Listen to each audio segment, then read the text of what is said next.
Hello friends. आज हम the constitution of India के आर्टिकल 73 से लेकर के 78 तक की बात करेंगे।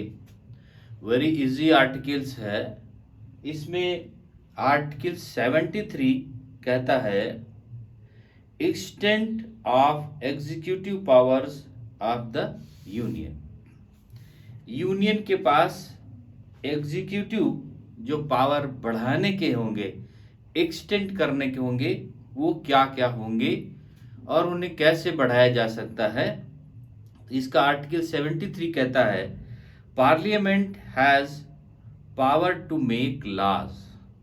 पार्लियामेंट को अपना जो पावर एक्सटेंड कराने का है वो पावर दिया गया है कि पार्लियामेंट लॉ बना सकती है। पार्लियामेंट जो नया परिवर्तन हो रहा है, ये जो आवश्यकता हो रही है, उनके बारे में वो लॉ बना सकता है और उस लॉ के द्वारा उस पार्लियामेंट का पावर एक्सटेंड होता है। और यही चीज स्टेट में आती है कि the legislative of the state has also power to make laws. जो जो स्टेट का लेजिस्लेटिव है वह भी स्टेट के लिए पावर लॉ बना सकता है और स्टेट जो है लेजिस्लेटिव के द्वारा लेजिस्लेटिव स्टेट में अपना पावर बढ़ा सकता है, क्या लॉ बना करके। तो ये बात आर्टिकल 73 में दे दी गई। अब आर्टिकल 74 की बात आती है कि आर्टिकल जो 74 है उसमें कहा गया है councils of ministers to aid and advice president. इसमें कहा गया है जो आर्टिकल 74 में कि जो काउंसिल ऑफ मिनिस्टर होगी वह उसके सलाह के द्वारा प्रेसिडेंट जो अपने कार्य हैं वह करेगा। पहली बात इसका 1 कहा गया there shall be a council of ministers with the prime minister at the head to aid and advise the president who shall in the exercise of his functions act in accordance with such advice. एक council of ministers होगी और उसका head कौन होगा? Prime minister होगा। और उनकी सलाह पर काउंसिल ऑफ मिनिस्टर में कौन है? प्राइम मिनिस्टर है और साबी मिनिस्टर्स हैं। तो उनका हेड कौन हो गया? प्राइम मिनिस्टर हो गया। अब इनकी सलाह पर, इनकी एडवाइस पर प्राइम मिनिस्टर जो प्रेसिडेंट है वो वर्क करता है। इसकी दूसरी बात कही गई the question whether any ad if so what advice was tendered by ministers to the president shall not be inquired into in any court। कोई भी जो हमारे काउंसिल ऑफ मिनिस्टर्स है जो प्रेसिडेंट को सलाह दे रहे हैं वो किसी कोर्ट में नहीं उसको पूछा जा सकता, नहीं उस पर कोई बात किया जा सकता कि काउंसिल ऑफ मिनिस्टर ने क्या एडवाइस दिया प्रेसिडेंट को और प्रेसिडेंट उनसे क्या डिस्कशन किया, क्या पूछा, इसके बारे में किसी कोर्ट में नहीं जाया जा सकता या किसी कोर्ट के द्वारा नहीं पूछा जा सकता। अब बात आती आर्टिकल 75 की। आर्टिकल 75 कहता है other provisions as to ministers. Minister के दूसरे प्रोविजंस क्या होंगे उसके बारे में बात की है। इसमें कहा the prime minister shall be appointed by the president. जो प्रेसिडेंट होगा वो प्राइम मिनिस्टर को अपॉइंट करेगा और अदर जो मिनिस्टर्स होंगे वो प्राइम मिनिस्टर की सलाह पर प्रेसिडेंट उनको अपॉइंट करेगा। इसके बाद में कहा गया इसका 1A कहता है the total number of ministers including the prime minister in the council of ministers shall not exceed 15% of the total number of members of the house of the people। जो हाउस होगा उसमें जो council of ministers होंगे including prime minister, मतलब prime minister को मिला करके जो काउंसिल ऑफ मिनिस्टर होंगे उनका 15% से ज्यादा मिनिस्टर नहीं हो सकते। मतलब जो हाउस में जितने मेंबर हमारे चुन करके जाएंगे पार्लियामेंट में, उनके 15% से अधिक मिनिस्टर्स नहीं हो सकते हैं। उसमें प्राइम मिनिस्टर भी ऐड है। 15% से ज्यादा नहीं हो सकते। इसके बाद कहा the ministers shell hold office during the pleasure of the president. जो मंत्री होंगे राष्ट्रपति के प्रसाद पर्यंत कार्य करेंगे। प्राइम मिनिस्टर प्रेसिडेंट के प्रसाद पर्यंत उनका ऑफिस होगा, वो अपने पद को प्रसाद पर्यंत धारण करेंगे। The council of ministers shall be collectively responsible to the house of the parliament people. जो पार्लियामेंट में होंगे सारे काउंसिल ऑफ मिनिस्टर, वो किसी बात के लिए यानी एक जिम्मेदार होगा, वो सब के सब एक साथ उसके जिम्मेदार होंगे। Before a minister enters upon his office the president shall administer to him the oath of office and the secrecy according to the forms set out for the purpose in the third schedule। इसमें कहा गया कि जो ministers होंगे, prime minister को कौन शपथ दिलाएगा? प्रेसिडेंट दिलाएगा। और जो मिनिस्टर्स होंगे अदर, उनको प्राइम मिनिस्टर की सलाह पर प्रेसिडेंट ओथ दिलाएगा, प्रेसिडेंट शपथ दिलाएगा। ये बात इसमें कही। A minister who for any period of 6 consecutive months is not a member of either house of parliament shall at the expiration of that period cease to be a minister। इसमें ये important point है इसका 5th। इसमें कहा गया कि मान लेते हैं कि कोई मंत्री बना दिया गया और वह पार्लियामेंट के दोनों सदनों में से किसी का सदस्य नहीं है और 6 महीने तक वो किसी का सदस्य रहता भी नहीं है, हो भी नहीं पाता, तो जैसे ही 6 महीने पूरे होंगे उसे अपना मंत्री पद छोड़ना पड़ेगा। मतलब वो मंत्री पद पर अब नहीं रह सकता। उसको मंत्री पद पर रहने के लिए दोनों सदनों में से किसी न किसी का सदस्य होना पड़ेगा। अब इसमें कहा एक बात और हम इसमें क्लियर करना चाहते हैं, president is the head of the state. जो प्रेसिडेंट होता है वो स्टेट का हेड होता है, और जबकि prime minister is the head of the government. Prime minister क्या होता है? गवर्नमेंट का हेड होता है, गवर्नमेंट का हेड होता है प्राइम मिनिस्टर। अब आर्टिकल हमारा 76 कहता है attorney general of for India. Bharat में अटॉर्नी जनरल ऑफ इंडिया होगा।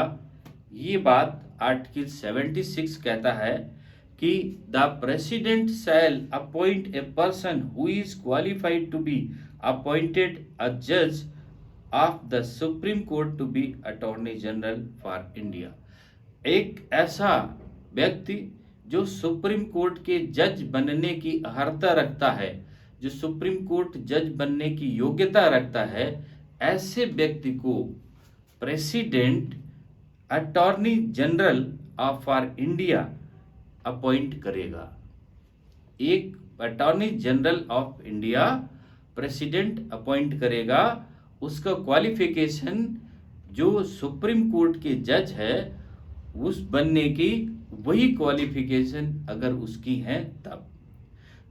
इसके बाद दूसरी बात कहा, it shall be the duty of the attorney general in give advice to the government of India upon such legal matters. जितने भी भारत सरकार के लीगल मैटर्स होंगे उन सब को सलाह कौन देगा? अटॉर्नी जनरल देगा। इसके बाद कहा in the performance of his duties the attorney general shall have right to audience in all courts in the territory of India. भारत के क्षेत्र के भीतर जितने भी कोर्ट्स हैं उन सब में अटॉर्नी जनरल अपना वर्क कर सकता है, मतलब उनमें केस वो कर सकता है जो भारत क्षेत्र के भीतर है। अटॉर्नी जनरल को ये पावर है। उसके बाद कहा the attorney general shall hold office during the pleasure of the president and shall receive such remuneration as the president may determine. जो उसका महान्यायवादी जो अटॉर्नी जनरल फॉर इंडिया है उसको जो राष्ट्रपति के प्रसाद पर्यंत वो अपना पद धारण करता है और उसका जो उसका पेमेंट है, जो उसका पारिश्रमिक है, वो राष्ट्रपति अवधारित करता है। इसको डिसाइड कौन करता है? प्रेसिडेंट डिसाइड करता है। अब इसमें से एक चीज जो 75 था उसका एक चीज इसमें से और क्लियर करना था।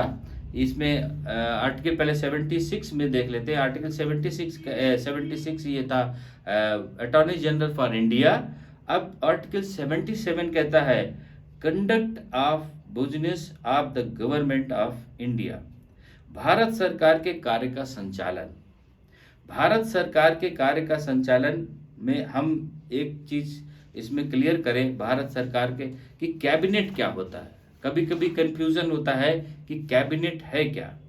तो कैबिनेट के बारे में पहले इसको समझना जरूरी है कि कैबिनेट क्या है। Cabinet is the nucleus of the councils of minister. जो काउंसिल्स ऑफ मिनिस्टर है उसका न्यूक्लियस मेन पार्ट है कैबिनेट। कैबिनेट जो है वो मेन पार्ट है काउंसिल ऑफ मिनिस्टर्स का।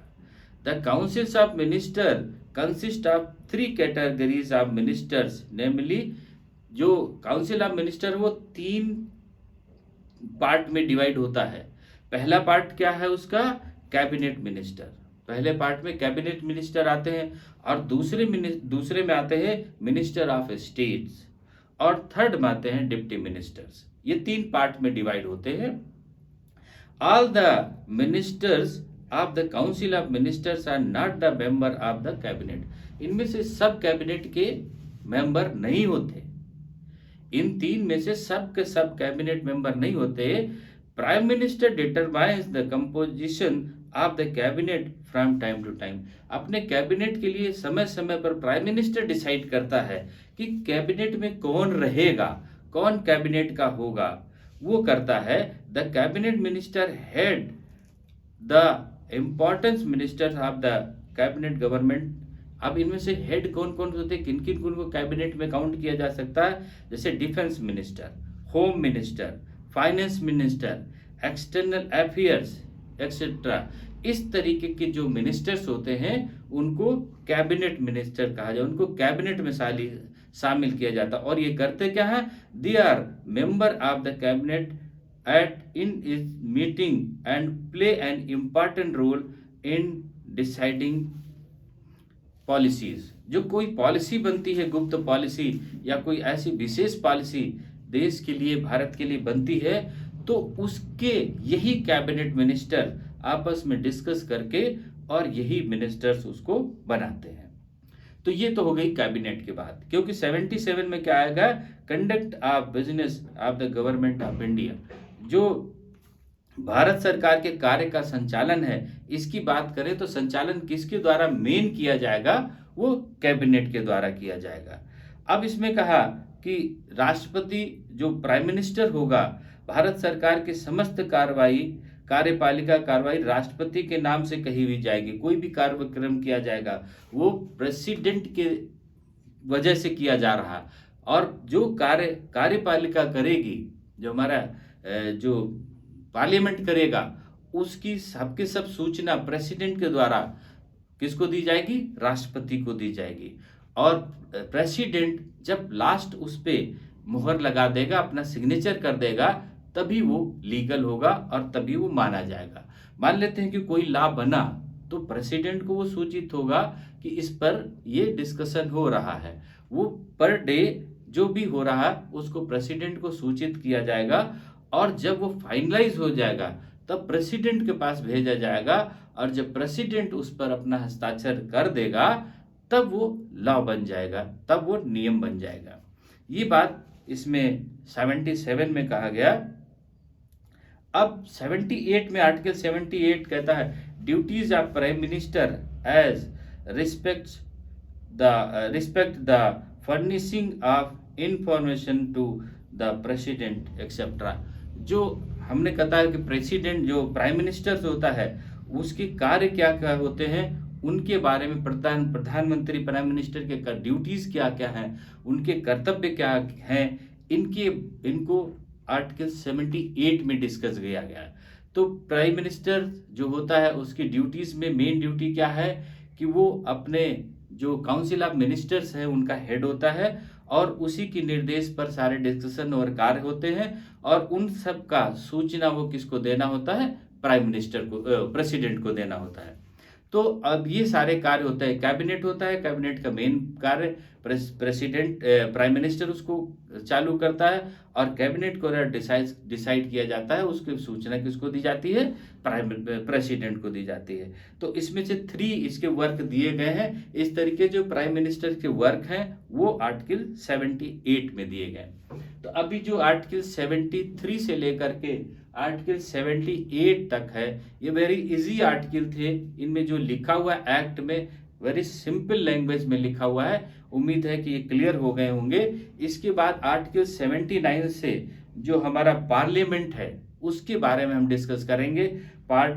उसका चैप्टर 2 होगा पार्लियामेंट पे। अब इसका चैप्टर 1 हमारा कंप्लीट हो गया, तो अब पार्लियामेंट के बारे में हम डिटेल से डिस्कस करेंगे नेक्स्ट पार्ट में। ओके, थैंक यू, जय हिंद।